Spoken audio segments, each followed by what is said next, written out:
Nebia Nemi, je suis assistante sociale depuis 6 ans et à la PHM depuis 6 ans. J'occupe le poste de la néonatologie et réanimation et je suis sur la conception depuis novembre 2023. Auparavant, j'étais à l'hôpital Nord.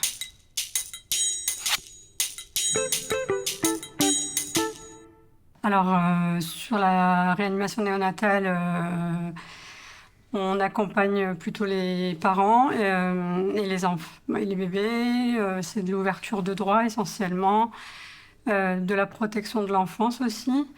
C'est du soutien à la parentalité. Donc, on est facilitateur un peu pour les parents en difficulté. Ça peut être aussi des aides au logement et tout ce qui est aide financière aussi.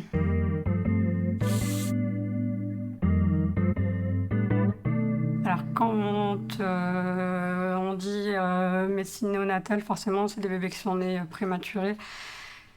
Donc, forcément, c'est une hospitalisation difficile. C'est pas une naissance comme on l'aurait rêvé, comme on se l'est imaginé. Souvent, c'est de la prématurité. Donc, la maturité de la parentalité, elle n'est pas encore tout à fait faite. Donc, c'est des hospitalisations assez difficiles à vivre. Surtout que c'est des hospitalisations très longues parfois. Ça peut aller jusqu'à 3 mois, 6 mois.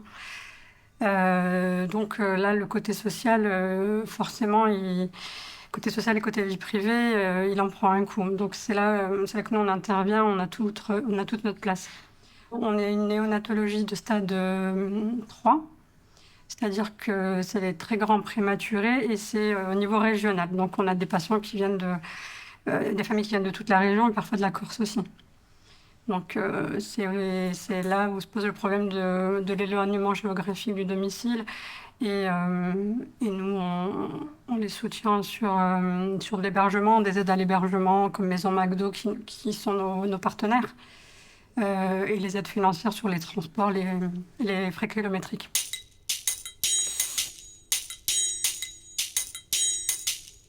Alors généralement, elles nous sont orientées par les équipes soignantes.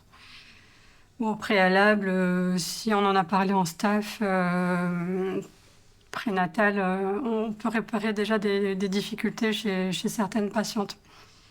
Mais sinon, c'est des orientations médicales ou des équipes soignantes.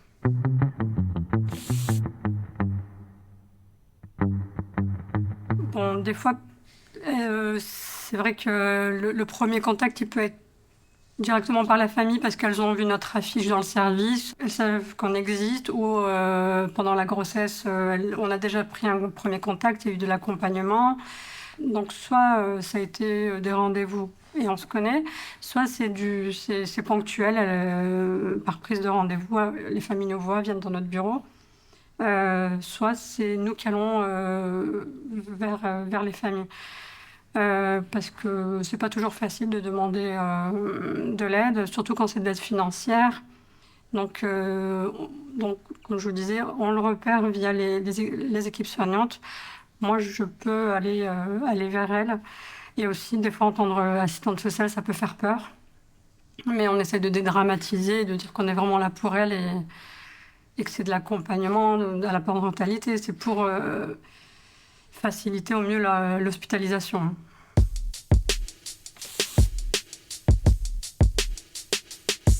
J'en ai des tas. La première fois que j'ai sollicité le fil d'Ariane, c'était pour une maman qui était seule, isolée sur le territoire et pas de ressources. Puisque des fois, quand on n'est pas régularisé, on n'a le droit à aucune aide. Donc, une maman qui accouche, qui est seule et qui a absolument rien, pas de matériel. Malheureusement, le service public ne peut rien faire pour elle. Donc, on a pensé au fil d'Ariane et c'est impressionnant. C'est que dans les 24 heures, on avait du matériel, il y a eu une mobilisation incroyable. Donc, Alexia, qui est la présidente, m'a mis en lien avec Marie, qui est une bénévole, qui a sollicité son réseau. Et comme ça, tout le monde, enfin, c'est vraiment Euh, Chacun a mis sa petite graine et à la fin, cette maman, elle était tellement heureuse. Elle s'est dit, mais c'est incroyable cette solidarité en si peu de temps. Et à partir de ce moment-là, j'ai dit, mais c'est fabuleux. Enfin, c'est un partenaire en or qu'on a et vraiment qu'on chérit, quoi. Donc c'était un des faits les plus marquants. Aussi pour des aides aux frais d'obsèques, souvent, parce que ben, c'est très cher et des fois, ben, voilà, c'est inopiné et des fois les familles n'ont. C'est tellement une démarche assez fastidieuse que le fil d'Ariane, quand il intervient là-dessus, c'est un oui automatique. J'ai jamais eu de refus du fil d'Ariane. Et il y a toujours un petit mot pour la famille du fil d'Ariane, c'est ça qui est super sympa. C'est des aides aux frais de d'hébergement quand les familles, donc, comme je vous dis, sont éloignées. Vraiment, c'est du matériel, c'est des aides financières, mais c'est bien au-delà de ça. C'est un soutien à la parentalité. Pour moi, c'est un outil. Ce n'est pas seulement une aide financière proprement dit, c'est un outil qui permet à ces familles d'être proches de leurs enfants, de faciliter leur présence. Euh, des exemples, j'en ai des tas, hein.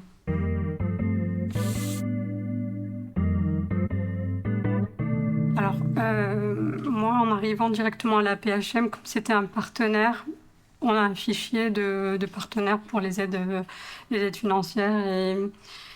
Et un jour, voilà, j'avais besoin de solliciter une aide financière.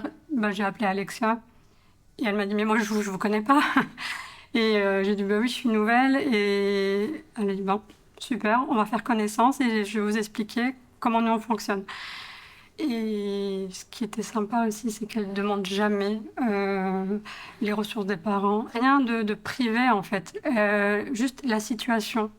Et cette humanité-là a fait que pour moi en tout cas, c'est une des seules associations avec qui je travaille le plus. Donc c'est comme ça que je l'ai connue, c'est à travers les fichiers existants.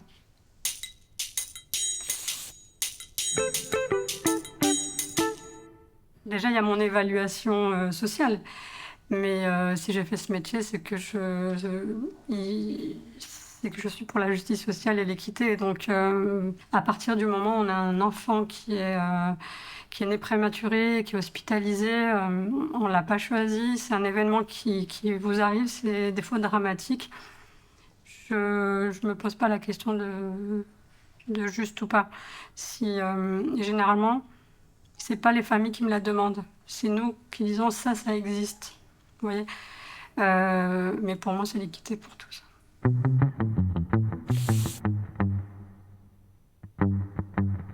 Je dirais que